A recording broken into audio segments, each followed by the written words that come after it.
Hey, third grade, I'm sorry I'm gone today. I'm on the field trip with the fourth graders, and I really hope that you're here next year so we can go on that field trip together too, to go see some art in Des Moines. But that means that Miss Keeker's here with you today. You know the way it goes with a guest teacher. The art room rules remain the same, they haven't changed. Miss Keeker knows the rules too, so you can't trick her. She's going to leave me a note about good and bad behavior. So be on your best so that I don't have to see that bummer stuff. Today you're going to continue macheing onto your mask, but you're also going to add the details onto your mask.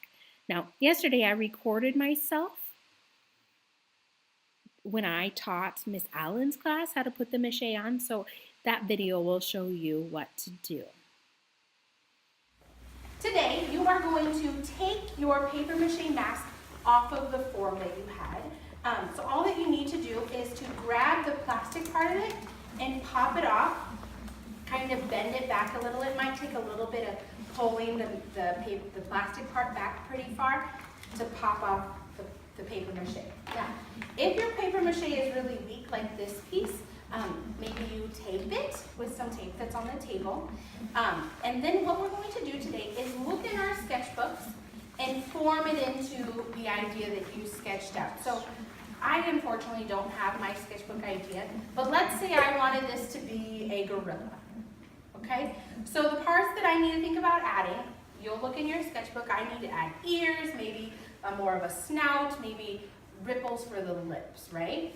Anything else I should add to my gorilla? Okay. So the way that you're going to do this, there's newspaper at the white and black table as well as rolls of tape. So I'm going to show you how to do that. Maybe you turn your body so you can see me too.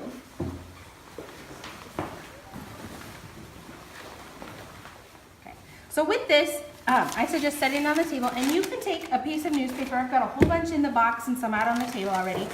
And you can rip it, or you can just begin rolling it.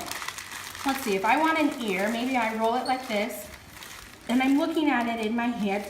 Is that the right shape for an ear? Yeah, perhaps. But then I also, if it's the right shape, I want to put it next to my paper mache part and see, is that too big or is it too small? I want to think about the size. And I feel like that's about right. So before I tape it onto here, I want to tape this together. So there are several rolls of tape around that you can use. And do you remember this from first grade when we made those fruits and vegetables? Yeah. You just take the tape and you kind of wrap it around it. You don't have to cover the whole thing, but just enough that it won't pop back open, right? So now that I've got a form taped up, if I still need to adjust it, I can. Now I'm going to tape it onto the mask part that I have. So first thing, my mask fell apart a little. I'm going to tape this together. Okay, so I'll show you guys so you can see. I want to figure out, where do I want this ear? Do I want it on the top? Do I want it over here? Maybe I need to make two first before I put it on. Maybe I want to make all of the pieces first and then just kind of lay them out, and then I can tape them on. But I don't want to waste your time doing that. So I'm only going to make one. I suggest you make both so that they can be the same size and you can put them in the same place. But to tape it on, you can tape on the front of your mask or on the back of your mask. It's okay if you cover your name. You could write your name on the back now that it's popped off. So I'm going to put my ear on it, and I need one piece of tape in the front of it and probably a piece of tape on the back of it, right? Because I really don't want it to fall off. I really want it to be very, very stable. So maybe if I give it a little bit of a shake, does that seem like it's going to flop off? If it feels like it's going to flop off, wrap more tape around it. And you can do the same thing like I did when I made the ear structure. You can just wrap the tape around it like this to make it stay. And then carefully rip the tape. Now, our paper mache forms that we made aren't very strong yet because there's not a lot of paper mache on them. So once you have all your pieces on, I would make maybe the part of a gorilla that sticks out, right? What's that called? The snout, thank you. Maybe some more ears or whatever your designs were. Then you can go back to the tables and paper mache on top of here as well as on top of the other part of your mask to make it stronger. Okay? Awesome. So now that you watched me demo what to do and how to add those awesome things onto your sculpture, you're going to do that. So please wait out the carpet while Miss Keeker goes to the back and calls out your name. Sit quietly so she doesn't have to yell over your voices.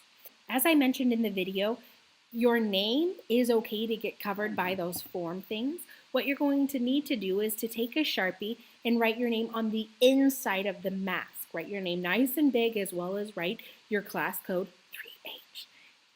That way you can cover up that piece of paper that had your name if you need to. Do not forget to write your name on it.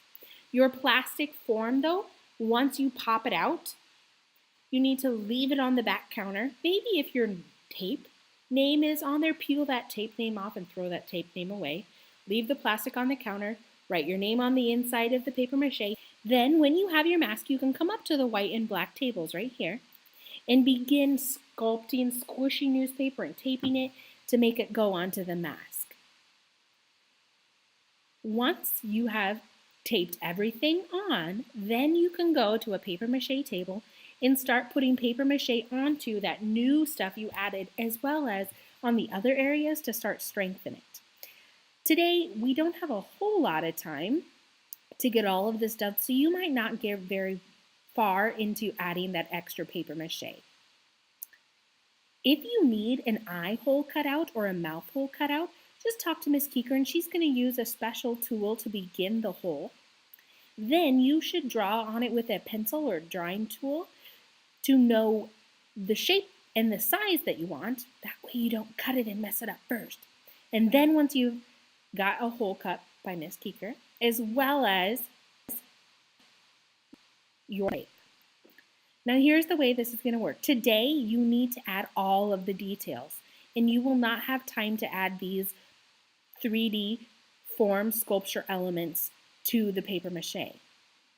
Because next time we're going to put the final layer of paper mache onto the whole thing, as well as the white layer. Now we put a white layer on it so that we can paint it and decorate it. So next time we're getting it prepped, and next time will be our last time paper macheing. So you really got to work fast and work hard, but work well to get your ears and things on, and then start paper mache. Next time we're going to finish the paper mache, and then 2 times from now we're going to add the decorations like beads and feathers and paint and things. All right, please wait at the carpet and have fun.